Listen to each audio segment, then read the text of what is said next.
Welcome to the closing table. You've found a mastermind for real estate, mortgage, and pros from related industries with a commitment to reach more people, provide more value, and create a genuine rapport with clients, partners, and teammates. This is where the deal is done. It's time to take your seat at the closing table with your host, Brian Weiss. So I'm very excited to have another conversation with somebody that's really dialed in when it comes to digital media and social media. My friend, Deborah Byrd. I met Deborah a couple of years ago, had the pleasure to attend an Amplify event with her and have seen her at various events since, but it's always a great conversation, always fun to hang out with you, Deborah. So thanks for jumping in. I mean, how could I not jump in when you sent me a DM? So kudos on utilizing your DMs, by the way. And I just love your heart and I love your mission and everything you stand for. So it was an honor to kind of hear your story unfold at that Amplify. And, I'm grateful to be here. So thank you. Thank you. So Deborah is a social media strategist. So there's a lot to unpack there. And by the way, there's a lot of people that will have similar claims and frankly don't have a ton of results. I know you do a lot of great work for your clients. You and I have had a lot of great conversations. You've had some amazing suggestions for me. So I'd love to dig into that a little bit about what you do that's different that you're getting such great results. I want to start with kind of why social media, because I feel like everyone has their own social media story or perhaps even stigma. I go and I give a lot of talks on a lot of stages and people will almost like shrug off like they're TikTok. I'm 60 years old and why would I be on TikTok? That's just for people who dance. And I just would invite everyone who's listening to think about what possible beliefs you have about social and just let's put them in a box and compartmentalize for a little bit. Because the whole reason why I'm so passionate about social is that's purely where the human attention is. Like when you look at the data, and I would say that's one part that really separates us is, I get to do this full time. I'm not doing this and like other things. And, I actually, as sick as it probably sounds like, I'll be on an airplane and I'm enjoying researching just marketing trends and mortgage and real estate updates and reading the articles. And I just like dissecting it. And that's what we do. We are looking at what's really working, what's not working. What does the data say? Where are the misbeliefs around, so many who get frustrated and think, gosh, my Instagram, I feel like my reach is down. And it's like, well, hold on, let's look at behavioral trends and the number of just likes and comments that humans are actually doing on the platform when we know that there's more users and more content than that's ever been posted. How is it that behavioral metric has drastically declined? And then let's look at the why, like what's causing that so that we know kind of the past, present, future of what's worked, what's working now, where do we see the future? Because this is where the eyeballs are. I mean, the data doesn't lie of where people spend most of their time. And it's kind of alarming when you look at how often a lot of us are consumers, like we get in that trap of being distracted, but not necessarily producers and leveraging it for prospecting. And so for those listening, I would say, are you letting social use you or are you using it as a business tool strategy? Because there's a difference. Well, and I love what you're saying there. And there's so many things to unpack. But first of all, I was the person that said, hey, I'm a certain age. I'm not quite 60 yet. I'm way closer to 50, but I'm a certain age. I'm not going to dance on TikTok. I finally reluctantly jumped onto TikTok and actually got some business out of it. But I think we consume it. So why wouldn't we be proactive and leverage it to connect with people? Like that's what I always find a disconnect. You find the same person that complains about social media, spending an hour a day or more consuming it. So yes, there's a disconnect. And the average American 18 years and older in the United States spends on average 4 to 5 hours a day on social media. And so 4 to 5 a day. And there's, I call it the WTF, meaning like not the traditional meaning of that, but where to focus. And I go through which social mediums are the giants right now. Not that you shouldn't be on all the platforms, because I'm a believer that you should be everywhere every day, but not physically everywhere. So there's like, we developed our own scheduling tool that will allow you to take one post and it multiplies it for you on all the platforms with AI and all this, technology. But there are the giants when you look at where people spend majority of their time when they're on social. And are you showing up consistently on those platforms? Because that is visibility. That is how you create authority. And when you think of building a brand, it's not a surprise that Nike or Apple, for that matter, they don't have a Google AdWords spend, because that is the power of a brand. People, you are attracting people to your vibe or your tribe, which means you have to be okay with the fact that it should also repel the ones that aren't meant for your vibe and your tribe. But the power of building that brand is what attracts people to you over time. So you don't have to pay for it. Yep. Okay. So I thought of a question there too, as you were talking, and I asked this a lot too, which is, what platforms should I be on? And I know the short answer is all of them. But if we don't have the budget for, somebody to help us with that, if you had to pick 1, 2, or 3, what would it be? Is it Facebook, Instagram, and LinkedIn? And it's important to break down the different features. So number 1 is Facebook. That is still the giant. And a lot of people ask, personal Facebook or business page.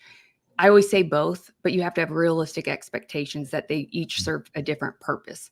The business Facebook page, nobody's going to follow usually. Yeah. Those just they're kind of dying, but it does help with SEO, and it does help with if people are going to leave you a review, and perhaps any of those that want to peek behind the curtain without friend requesting you.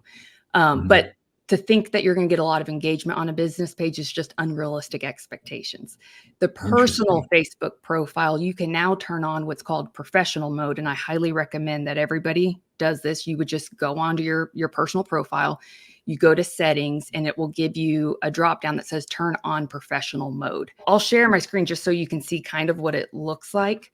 Because I do get this asked quite a bit. You'll see there's 3 little dots. If you click on this and then click on turn on professional mode, the reason why you want to do this is it will now give you insights and analytics on your account, while also allowing you to get followers. Usually that's where most people have most of their connections, because it's the OG of the accounts. But if you're at max friend capacity, like I was that loan officer back in the day when we moved from Dallas to Houston, that I was like, I'm just going to friend request anything that breathes that has a real estate agent title. And then I got all these friends on my feed that I'm like, I have no idea who these people are. And I got at max friend capacity. So, when I transitioned, which is 5,000, right? 5,000. So this allows you, just like Instagram, you can get followers. And so people can follow you without having to friend request you, and they can see your content while also being able to get analytics. And now they just opened up where you can do some advertising from a personal profile. So that's huge for a lot of people, because people get in this trap where they're like, Facebook, like my business page never gets engagement. I'm like, well, it won't. And the why behind that is because people fear the phantom ads. Because people don't want to be marketed to at the end of the day. I'm learning so much already, but that makes perfect sense. I gave up on my business page because I would never get engagement. I just thought it was kind of a waste, but I should keep using it because it helps with SEO. Yes. And people will stalk my content a little bit without engaging it because they want to look behind the curtain. Interesting. I just want to piggyback on what you just said, that everyone fears approval. And so sometimes what usually starts with the word of mouth referral is an agent may give you, your name, and people are going to go to social and they're going to look you up and they're going to judge you, but they don't want to necessarily follow a friend request you because they're thinking, is that creepy? Like, I'm just trying to snoop on this person. I don't want to look weird. And so we have to just be aware that sometimes people just want to look behind the curtain, because we're so trained by that now with looking at reviews, that are you giving them that opportunity? And are you showing up that if someone were to even go to Google and type in your team name or your name, what's going to show up? So Facebook is number 1. YouTube is number 2. I highly put a very firm squeeze on clients right now to get the YouTube channel up. It's owned by Google, and people's motives when they go to YouTube is just different. They're usually there to stay a while. They're there to learn. It's not like a mindless scroll. How you approach YouTube, I would make it very similar to Netflix, where you have different playlists. That's kind of like Netflix, where they have different genres because people are lazy. They don't want to have to scroll and search. You got to make it easy for them to binge watch. And then the third largest platform is Instagram. Adam just recently, he's the one that runs Instagram. He recently announced that there are now more DMs being shared a day than actual posts. And that's because what we're seeing behaviorally, less people may like and comment, but they are sharing the content via the DMs.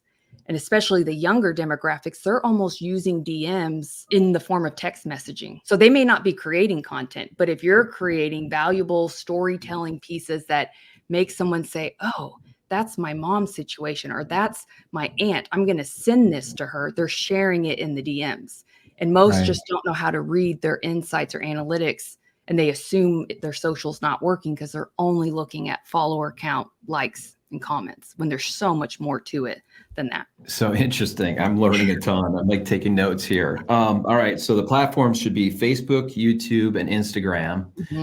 What are your thoughts on LinkedIn? I read yesterday, because I'm in mortgage, I read a statistic that there are many more loan officers on LinkedIn than any of the other platforms. So if I'm in mortgage and if my job is to grow a company, should I focus on LinkedIn, or do you think does it not play as well for this type of content? No. And in fact, Gary Vee has already made the claim that he thinks next year the two giants will be LinkedIn and TikTok. Who knows if that will be true or not. But my only concern, just from talking to so many clients over the country, that a lot of them have Facebook and LinkedIn only because their company is posting on their behalf. They're not necessarily themselves on the platform. But I definitely think from a B2B standpoint, which, every B2B, they're also a consumer, at the same time, like we're all consumers. So although it's lower, and I'll show you the graph on it so you can just see kind of where it ranks. And this is based off the number of users on each platform, not to be confused with, like, TikTok is still number one with the time spent on the medium. There's difference between users and time spent, but on average, every month, the average US American is on 7 platforms a month. 7. That's that's crazy to think about. Limiting ourselves to 1 or 2 is a huge mistake. Yes. So, and this is where I point out, just because LinkedIn is lower on the bar graph doesn't mean you shouldn't be on it. Like, sometimes this is where there's less noise. You can see Facebook, YouTube, Instagram, TikTok, which, then they have Threads that came out. BeReal is really taking off. That's a newer social medium that's come out that a lot of people haven't heard of. But Threads, like, there was a lot of adoption. And then about a week or two later, 50% of that got off the network. So, it's just maximizing the different features where you can, because most people ask, where do I focus? Like, which platforms, Deb? Like, if I have to spend my time because I don't have endless amount of resources, where do I focus? So Facebook, YouTube, Instagram. Then the next question I typically get asked is, so then what exactly do I post? Like, what is that cocktail mixture? And so I always respond with, when they say, like, how many times a day should I post, or how often? I'm like, more than 0. With like an asterisk, because it depends on the level of support that you have, while also not getting distracted by the mediums, because we're using it for prospecting and for marketing. But if I had to give like a explosive growth kind of template, this is what it would require: 3 to 8 story posts a day of just behind the scenes. Like, this is like the reality TV show of your life. There's no real strategy to it. It's just allowing people to go down that funnel of know, like, and trust, where they're getting a peek behind the curtain, where you don't mind if it's not on the actual news feed that aesthetically you may not want to live forever. So 3 to 8 stories, 1 to 3 reels per week, 1 to 2 carousel posts per week, 3 to 5 image posts a week, 100 comments per day. That's a lot. 20 DMs per day, 1 to 2 collaborations per week and 1 to 2 lives per month. And I just put this down here as there's a benefit to each feature. So it's important when you build out your strategy. Do you know why you're posting what you're posting and what the intent is for based off how the tools are meant to be used? So knowing that reels are meant for discovery. We know that reels, if you are trying to grow, reels go on the explore feed, which is meant to be shown to more people who aren't following you. So if you really want to grow, it's like, you got to be doing video. You have to. Yeah. But, for connection, it's DMs. For nurturing of people who are already following you, it's your feed. For community building, it's going live and it's your stories. Okay. So my hands are sweating a little bit just looking at that. Again, if I don't have the budget to hire somebody like your company to help me organize all this, can you chunk it down a little bit to the 3 or 4 things that I should be doing just to kind of get off the ground? Can an individual do this? It's just about time blocking and make sure you're setting the time aside. There's strategies, and it's always easier if you have a plan, like anything. It's almost like when you go to the gym and you see all the machines on that top floor and you're like, I don't even know where to begin. But if I know that Mondays are back and buys and Tuesdays are chest and tries and Wednesday's cardio, that means I'm always going to be sick on Wednesday. Then you kind of have like a frame of focus so that you're diversifying enough to encompass all the different pillars of the business. So I usually start with, you've got to have content pillars with like almost sub pillars to help you fill in those content days. And I'm one of those that every Monday, in fact, I tell all my clients to schedule a 1-hour appointment with yourself that is time blocked. It's reoccurring. It's a non-negotiable. For the ladies, it's like, this is the one day we don't look homeless. We can do our hair and makeup and just wear a couple different tops. But you should already have an idea of what types of videos you want to create because of the strategy that you do throughout the week with your ideation part. So step 1 of the process is always ideation, which is probably the most overlooked. And so when I'm on social and I'm consuming, when I like or save content, I am doing that with intentionality because I'm creating a brain dump list for when I show up Monday. I already have my ideas set so that when I come in, there's a difference between ideation and creation. Yes. So I separate those two. But this is how I basically theme the days. Is Monday is more housing market. And maybe the first Monday of the month is more local. The second Monday of the month is more national. The third Monday could be some kind of news hack thing that you see, or doing a duet or stitch with Barbara Corcoran or something. But Mondays, I just think of market updates. Tuesdays, I think of prove it. Like, I want evidence in your content that proves you are who you say you are and you will do what you say you'll do. Because a lot of loan officers tell me, I help people build wealth through real estate. I'm like, that means nothing if you can't prove it. Yeah. Tell a story about what that means, not just say the phrase, right? Yeah, tell me about the client you helped buy their 7th home, or show me with data, because that also, the data or the graphics helps solidify your words. And unfortunately, we have a lot of talking head videos out there that it can cause people to think, well, of course you say now's a good time to buy. Like, what loan officer is actually saying it's not a good time? So why you do whatever you say are the top 3 reasons are to use you. My question is always, prove it. Show me the screenshots from your clients or from your agent partners. And so Tuesdays, I want you to think of even just how you present mortgage strategy. Like, how does your advice make a difference? Do you have evidence?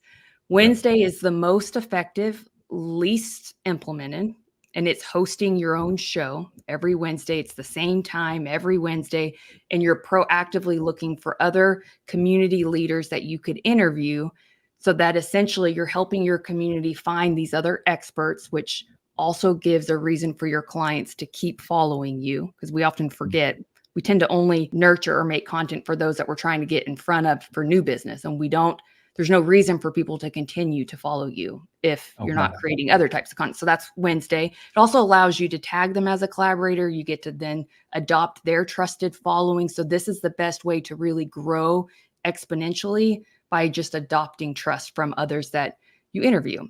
Thursdays is storytelling. So instead of just the traditional, testimonials, I would rather you tell me the story. Like, what was the problem you solved? Because again, that plants the seed in the brain of like, that's my mom or that's my sister. Fridays are a mix between just fun of in your office, like culture, like what are some things that maybe there was a birthday celebration or a fun closing of someone jumping and they're holding a sign that says just funded. Also financial literacy. This is the broader topic. The algorithms, first of all, you can't trick the algorithms.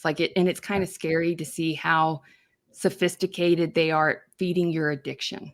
So Brian, you and I could post the exact same video, or in fact, let's just use my identical twin because I have an identical twin. We could post the exact same thing, same hook, same caption, same edits, everything, and get very different results.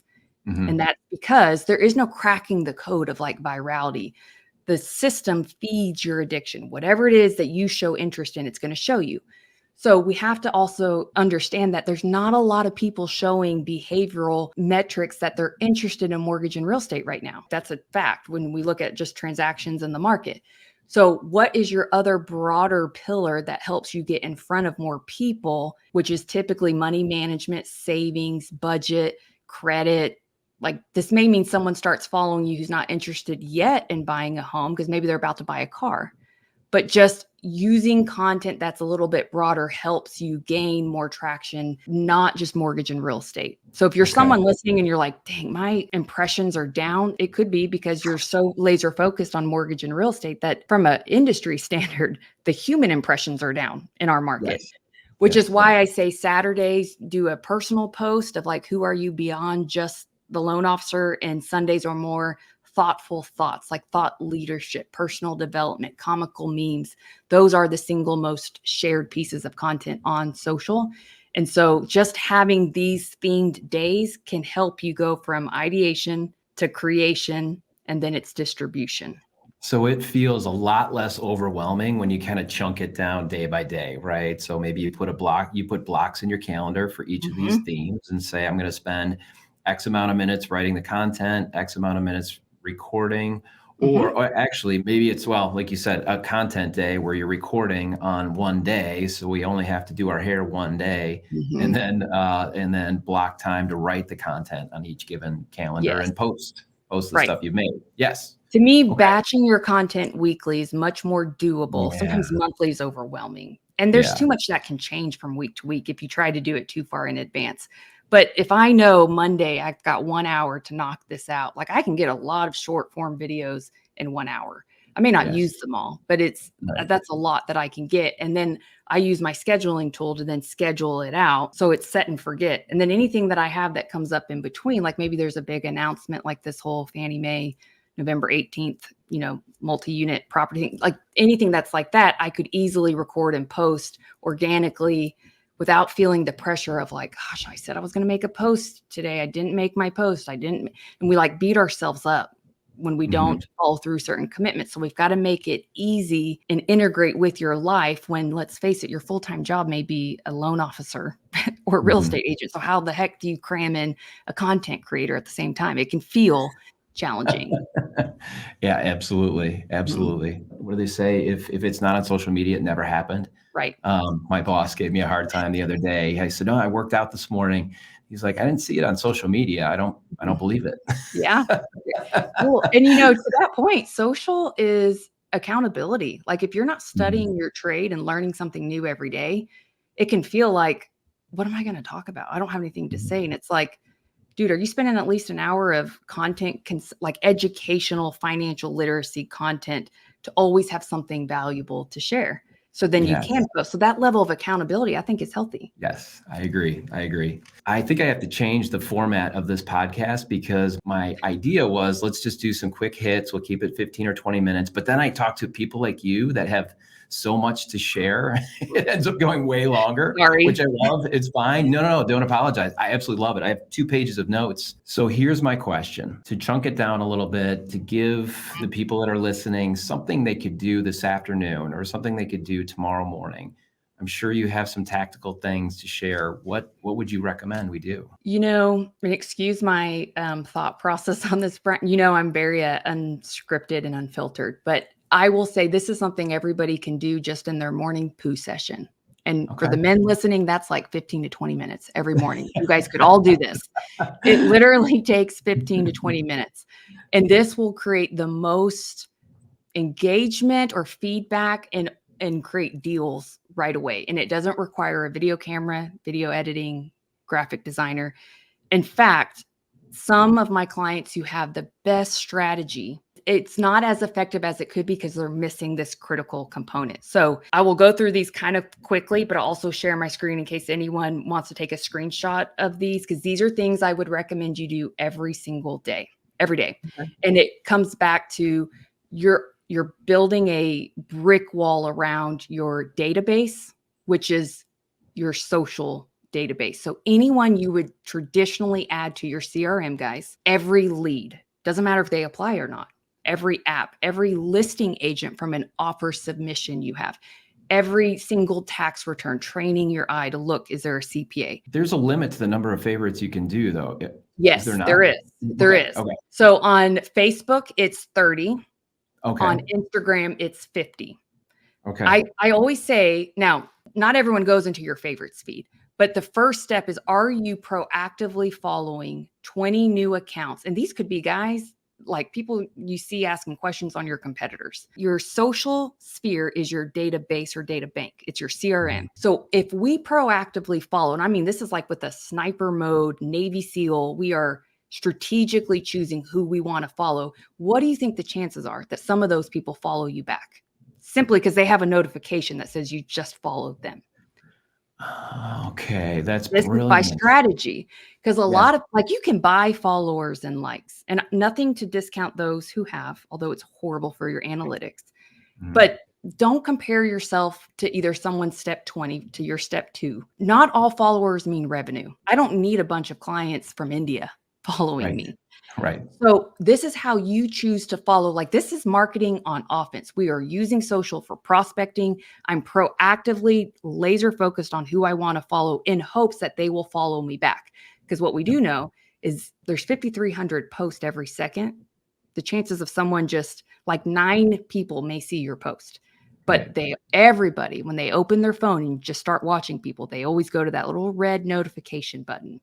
And that's a great way to get exposure, is just by showing up in the notification. So step 1 is follow 20 new accounts. Oh, go ahead. 20 new accounts should be your agent. If I'm a loan officer, my agent target list, right? Oh, 100%. Loan officers you're recruiting, your top agents you're courting, anyone that could potentially refer you business, any lead. Because let's face it, we know this is where human attention is.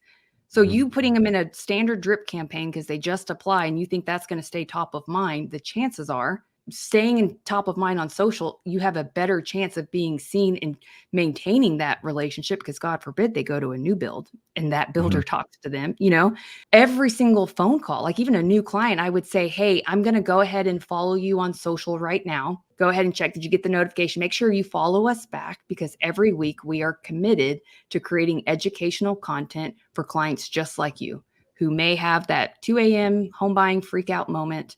And I want you to be able to get answers or education right at your fingertips 24/7, 365. Just inviting them gives them permission to now follow you, and they don't feel like a creeper. Step 2 is to commit to doing 20 likes and 20 comments on other accounts. And I would ideally like for you to do it from your favorites feed. This makes it a lot easier. Most people don't know you can change your view to favorites that you deem as the most influential relationships of who you want to be seen by.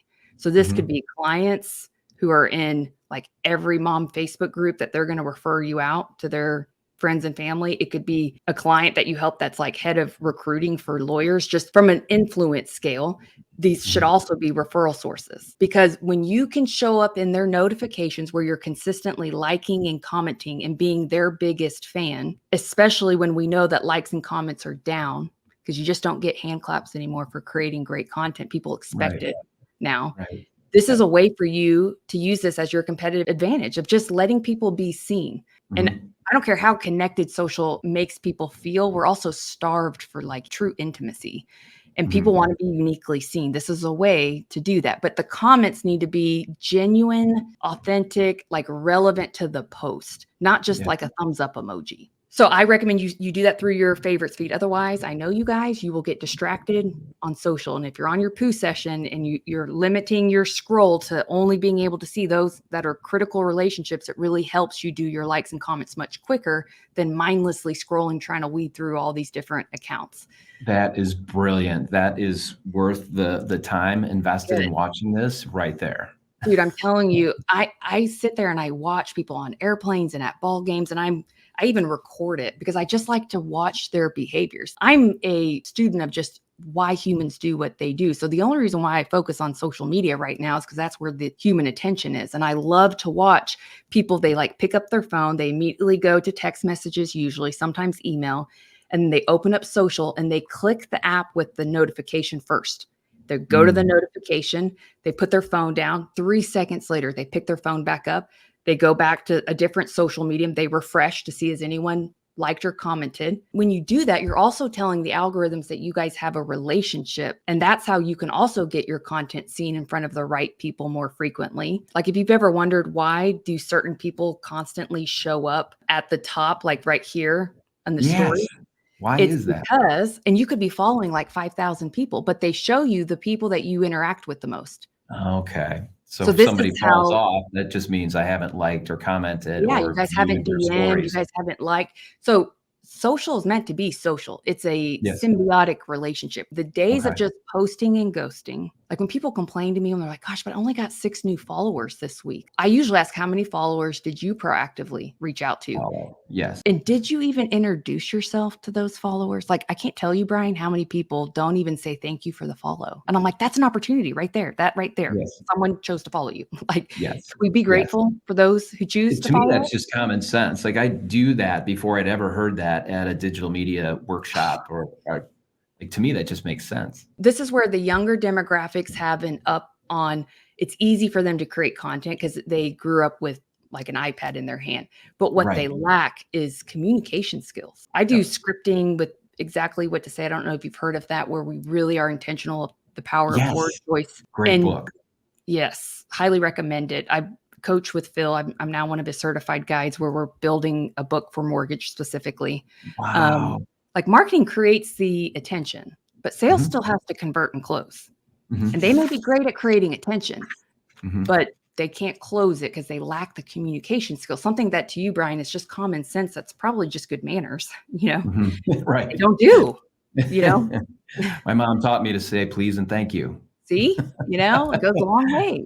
It's just acknowledging and thanking people. And then to continue on. So 20 Yep. DMs or story comments a day, which should be your mental note. Posting a story gives you almost permission to interact with someone. It's putting yourself on a path of opportunity.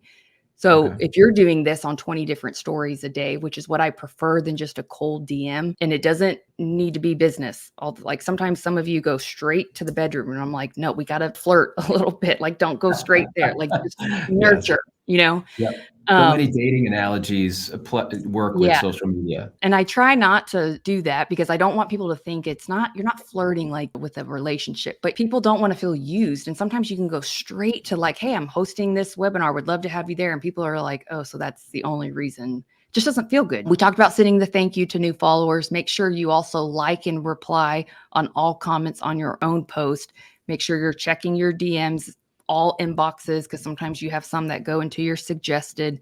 And then commit to providing value to some of the larger Facebook groups that contain your ideal audience. So if you're recruiting, it could be, like mortgage coach. Are you consistently providing value, not what you think is value? So it needs to be what's value to the market. And then always turn up your social listening, where if you are spending time when you're consuming, look at what questions people are asking, because that can give you great content ideas in itself. And I would focus on, because usually people ask, well, where am I doing these comments and DMs? Remember, it's Facebook and Instagram to start with, because those are the giants. YouTube, that's my only dislike about YouTube, is it's not great at building community. Yeah, I was going to say, I mean, you can like a video. Yeah, I guess there are comments there too, but I never read them. Yeah, it's just not, but it's still great from even a productivity standpoint of a lot of the in-process videos you can create with YouTube to really leverage your time. In fact, when most people tell me I just don't have time, I'm like, that's exactly why you should be creating video. Because when you look at the watch time, that's creating time for yourself. But that would probably be a whole nother podcast we could do at another time. But these are just the daily light touches that will help any current strategy, or for those who are just starting. I think we can all agree we could carve out 20 minutes a day and just be good humans. Even if you start with 5 gratitude DMs, like who could you be grateful for that you send a DM and just say, hey, this really inspired me. I really appreciate you taking the time to post this. Just what that does to your own mental health, which we're in a mental sales depression for a lot of people. Yeah, So absolutely. I mean, we could all use a little encouragement or, gratitude, which helps us and the other person, right? Absolutely. Absolutely. Well, this is amazing. Deborah, thank you. This is so awesome. I have a feeling you and I could go on for another hour here, but I want to be respectful of your time. Yes, thank you. Yes. So thanks for joining us. And I'm sure I'll be talking to you again soon. And yes, thank you. You bet. All right, take care. Follow The Closing Table everywhere you listen to podcasts. And if you found value here, invite a colleague or friend who could benefit from a visit too. To connect with Brian, visit connectwithbw.com. We'll see you next time at The Closing Table with Brian Weiss.